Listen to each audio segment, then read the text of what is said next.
Oh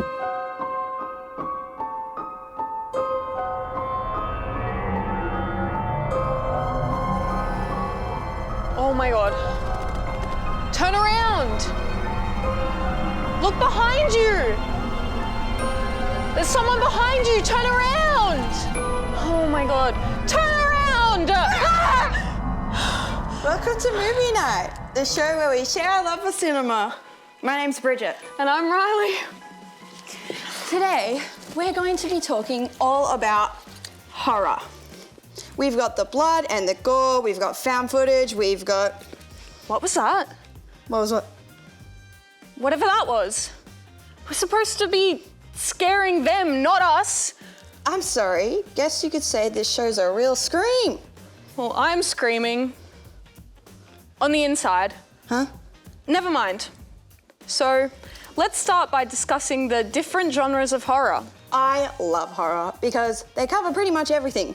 From ghosts to werewolves to slasher films and psychological terror, horror's got it all. Scientists did a study measuring the average heart rate increase during horror films to find the scariest movie. According to the results, the scariest movie was the 2012 Sinister, with the average heart rate increasing from 65 beats per minute to 87 beats per minute, the highest jump being to 133 beats per minute.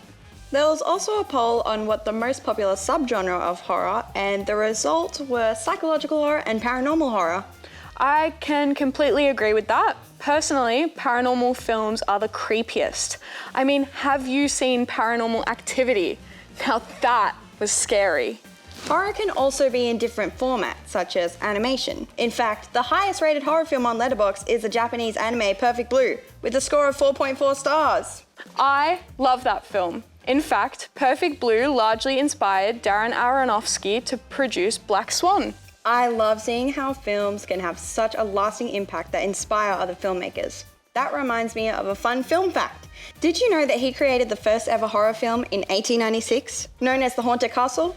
Though it's only 3 minutes long, it was the first ever film that included supernatural elements, paving the way for the future of horror genre. In fact, following in Mélier's footsteps, new horror films began to emerge between 1900 and 1920, with notable classics like The Cabinet of Dr. Caligari and Nosferatu.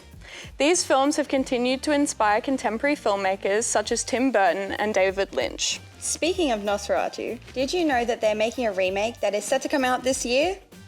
It has a spectacular cast with Bill Skarsgård, William Dafoe, Lily Rose Depp, and Aaron Taylor-Johnson. I can't wait. Plus, it's a vampire film, so you know it will be scary. Speaking of scary, today is a big one because we've just learned SFX, baby! That's right. You film fans were asking for some tips and tricks on how to make your horror films a little more gruesome. So we learnt some DIYs that will make you scream. Hey film fans! We're here today with some at-home ingredients to create some gruesome SFX makeup.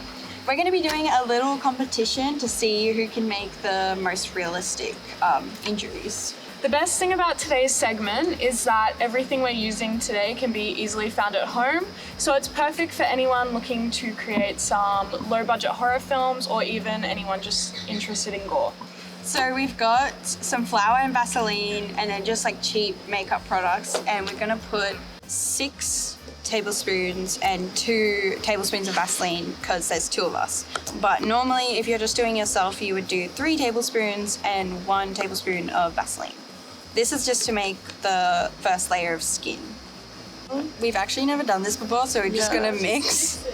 We've got it to like a cookie dough kind of paste. So now we're just gonna put some flour on our hands carefully and then roll it up to put it on our arms.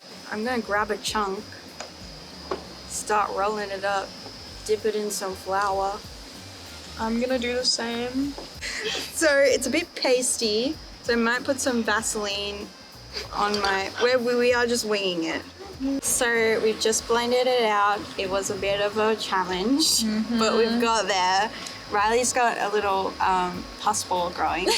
I'm gonna put some fangs in it and make it look like a bite. Oh, actually looks good. That looks nasty. Okay, and for mine, I'm gonna do a cut. So I'm just gonna like use the back of the spoon to kind of make a cut down the middle of my section. And because it's a bite, I'm trying to hollow out the middle a little bit more because it would be more swollen around the actual bite marks. And I'm just gonna keep kind of blending out these bits that have just come up when I cut it. I'm going to make it more like a zombie bite as well because that's fun. I'm going to start putting on foundation now that I've got like a base. I've got this cheap foundation. I'm just gonna put a little bit. Oh, oh. Okay. I'm just still working on blending out the sides of mine. This looks really gross already. So we've skipped forward a little bit. We blended it.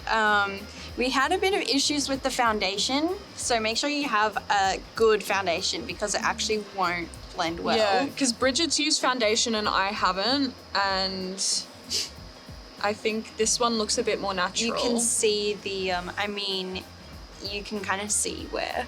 But we also found using tissues blends it really well. Yeah, especially like the outside to kind of make it look more natural in a part of your skin. And keep using like flour and Vaseline to like blend it on your fingers. But now we're going to start with eyeshadow to like put the colors in there. So we've got some palettes here with a lot of pinks and sort of purples. There's a couple browns as well. I think we're just going to send it.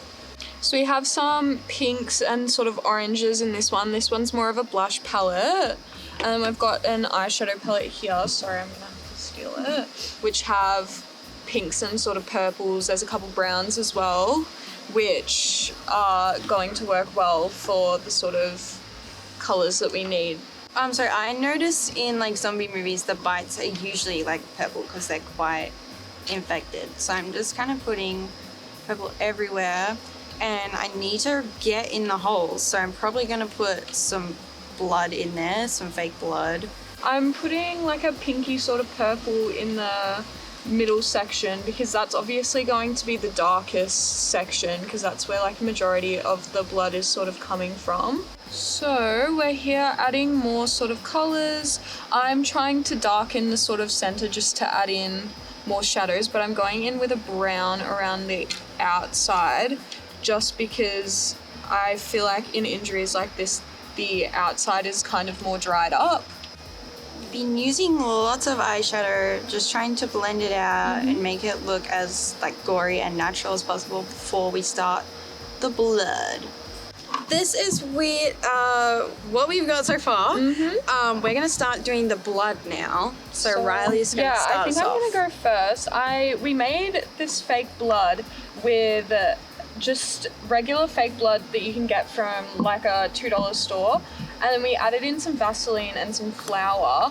Okay, now it's my turn to try the blood. I'm gonna, first of all, this blood works a little bit better than this one. The other one was super red. Again, to darken it, you can use Vegemite and cornstarch, and I think it was red food coloring as well. I'm gonna start by putting it inside the bite holes because that is where the blood would be. So here are the finished SFX Makeup. I think it looks pretty good, pretty gory for what we've done. Especially because we used quite beginner sort of materials. Stuff. It's just at Kmart, but you can use whatever, like proper latex would probably be a lot better. Especially if you want to advance your skills as well. We were thinking like our favorite prosthetics in films. Mine's probably from Hellraiser or the Hellraiser series. Yeah. I really enjoyed Nicolas Cage's SFX in Long Legs. I thought it was super impressive because he's completely unrecognizable. Very spooky. Yeah. Let us know who you think did a better job on Movie Night _TV on Instagram. Yeah, there will be a post there where you guys can comment if you want, and we'll see you back in the studio. Bye!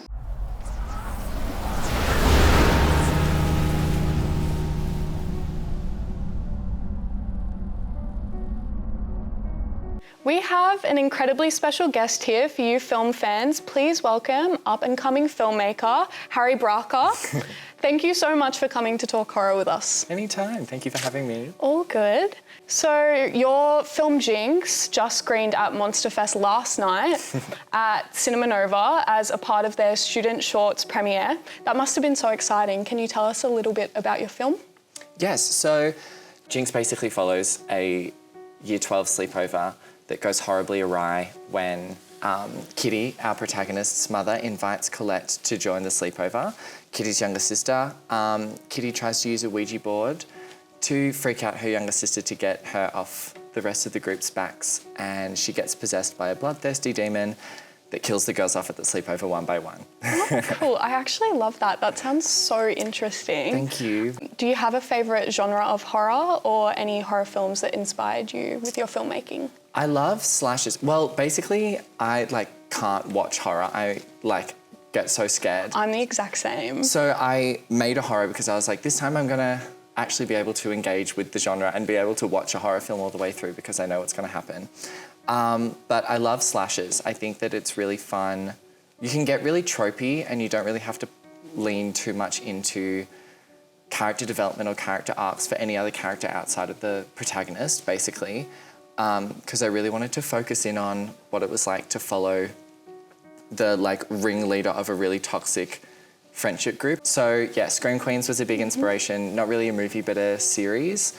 Jennifer's Body as well was a huge inspiration. Bodies too. I feel like they all, it's a very homage-y kind of film to that kind of filmmaking. Yeah, no, they're all good picks for inspiration as well. They're all very campy and I love that. I just wanted to do something silly and stupid. Were there any unique challenges in creating this genre of films compared to other ones? It's so many. At VCA, there's a RAM, a safety matrix thing, and then they have code red sections, which is and I ticked off about 5 out of 8 of them. We had stunts, there was prosthetics, there was special effects. One of the characters vapes in it, so that was a substance use thing. There was blood and gore, there was swearing, there's mentions to homophobia and eating disorder. It literally just crossed everything off. So I mean, that was kind of something to be really conscious of, was that we had to go about doing it on set in a safe way. When you've got a bunch of actors, well, I guess on a mental health way, you've got a bunch of actors that are having to be terrified and petrified all day, every day for the shoot was 5 days long. Oh yeah, okay. So it was kind of trying to make sure that in downtime and in breaks and stuff that the cast was able to kind of get up and breathe, and that you do a closed set for intimacy, but for moments that were really kind of, I don't know, emotionally challenging, we would kind of clear the space as much as we could so that they could be vulnerable. It's scary in front of the camera. So this isn't your first film. So when you're in your pre-production stages, where do you start a story? Is it from the narrative sort of aspect, or have you been thinking of cool shots you want to work around? Jinx came from, I wanted a hero prop, and I hate Ouija boards so much, and they terrify me. And so I was like, let's use one. And then I saw the Marvel film, the Multiverse of Madness film, and when Wanda just goes and kills all of the people in a 3-minute section, and I was like, that is so fierce. I wanted to do something like that. And so then it just kind of developed from there. It was how can I use a Ouija board and a bunch of people getting killed really quickly? Yeah, that sounds super fun. Great way to find inspiration. Thank you. So as of recently, we've seen Spotlight come back to Australian horror films through the popularity of Talk to Me specifically by the Philippo brothers. Do you have any sort of favourite Australian horror movies? Mine's personally Jennifer Kent's The Babadook, even though it makes me not want to have children. Yeah, I haven't even watched the Babadook trailer because it scares me too much. I can't even listen to any audio clips, so I totally get it. I saw Talk to Me last year and thought it was incredible. It was so amazing, especially it was made on $4.5 million and made $90 million in the box. Which is just insane. Unheard numbers. Literally. It is insane. I remember it came out and everybody, all of the lecturers at film school was this never happens and this will not happen to you. Dude, you will not just get a feature out of nowhere. I've wanted to see this film called The Loved Ones with Xavier Samuel, which like I've heard great things from my friends, so I want to see that. But Lake Mungo is probably my favourite. I saw it at MIF this year and it was so bone-chilling. Like, I had to watch half of the thing through my fingers, but then it is just this beautiful meditation on family trauma and like grief of a family member. It was like so superbly done. It's like this mock found footage horror that has just kind of lived on as this urban folklore in the town where it was filmed. So, and I just thought it was really cool. I haven't seen it. I probably should now. You've made it sound super interesting. It's really like, it's just so good and it feels so real. I feel like I've made it worse for you by telling you that it's fake, but like if you go in, everybody was like, do you know what happened at Lake Mungo? Yeah. And I was like, oh no, I know that there's a horror film. And then they were like, it's fake. But if you watch it without knowing that, it's like even more terrifying. Yeah, I would assume so. So you've just come out of film school. Who would you say are your biggest supporters when it comes to you making films and sort of the process in doing so? Yeah, easily my family, 100% my family. I feel like when you pursue a career in the arts, like you really, like you need support around you because it is so hard at times, like to find, I don't know, resources and access to those resources. So I'm really lucky to have, I'm really lucky to have my family who always supports me and helps out wherever they can.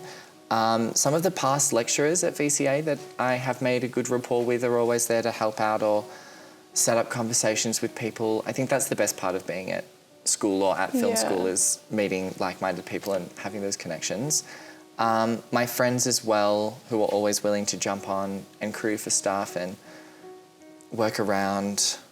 I'd say friends and family. I feel like it's really cliche, but I feel like if you don't have that core support group, it's a bit of a lonely venture. Yeah, 100%. I feel like support systems are so important, especially in this sort of career.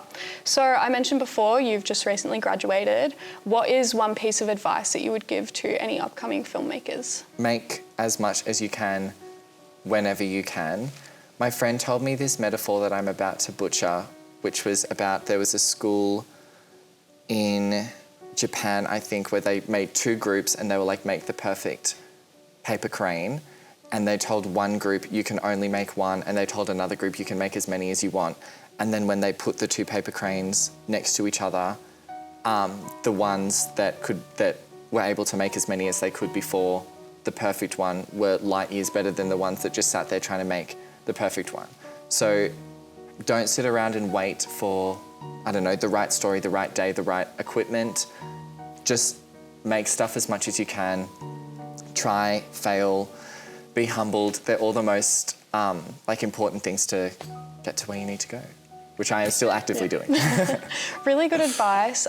Finally, the question on all of our minds, do you believe in ghosts? Yes. Yeah? Yes, yes, and they terrify me, which I feel like invites them to want to haunt me because I'm scared. So I need to always, whenever I hear that creaky floorboard at night, I need to feel calm and grateful that they're here.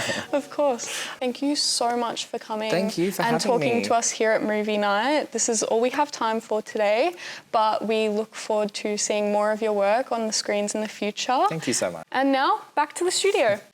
Next up, we have to talk about Australian horror. We all remember Mick Taylor and his reign of terror. So let's take a deeper dive into the Australian classic Wolf Creek film series, directed by Greg McLean. For those who aren't caught up, the film follows three backpackers stranded in the outback, and they realise that they're not alone after being picked up while looking for a hitchhike by a sadistic killer. The 2005 classic gained attention for its gritty realism and disturbing themes, which really helped put Australian horror on the map, being one of the first genuine Aussie horror films to achieve major commercial success. Moving on, let's talk about The Babadook. Now, I watched it recently, and wow, let me tell you, it got under my skin. It was fantastic, multi-layered, extremely well shot, and great direction by Jennifer Ken. This is most definitely not for those who like to sleep with the lights on.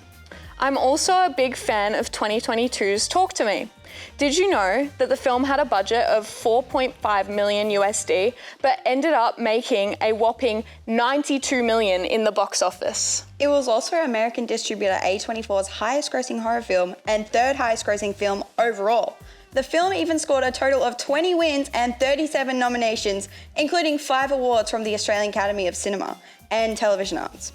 There's also talks of a second film in the making. It's truly inspiring for us film fans to see how much the horror scene has grown, with new Australian films emerging every day. Oh, and I forgot about Lake Mungo, another great Aussie film, by the way. Its realistic documentary style was unbelievably scary. It all felt a little too real. Speaking of found footage, I personally have a bone to pick with the genre that basically says, why get a professional camera op when you can get a shaky mess from a guy that's clearly about to die? Here's me running through the woods at night again, but hey, Blair Witch did it first. And did it perfectly, might I add. In that case, I think it's time for a little game, don't you think? Okay, well, I can get behind this. Found or false, where we'll show you 2 images, one being from a found footage film and the other being from a random handheld video from the internet. Today, it will be the infamous Blair Witch Project. So let's see how well you know your horror. Our first image features a mysterious figure in the woods. What's going on? Lights. Sorry guys, I think it's just a power outage. I don't know. Hey guys, Justine, what's going on? Is this like a part of the show or? Oh, I think it was just technical difficulties. Let's run this again one more time. Everyone ready? All right, let's do 3, 2, 1. Our first image features a.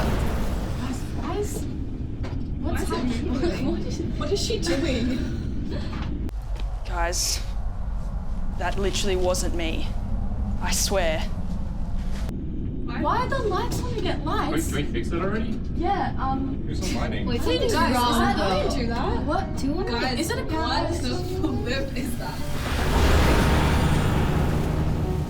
Who put Annabelle?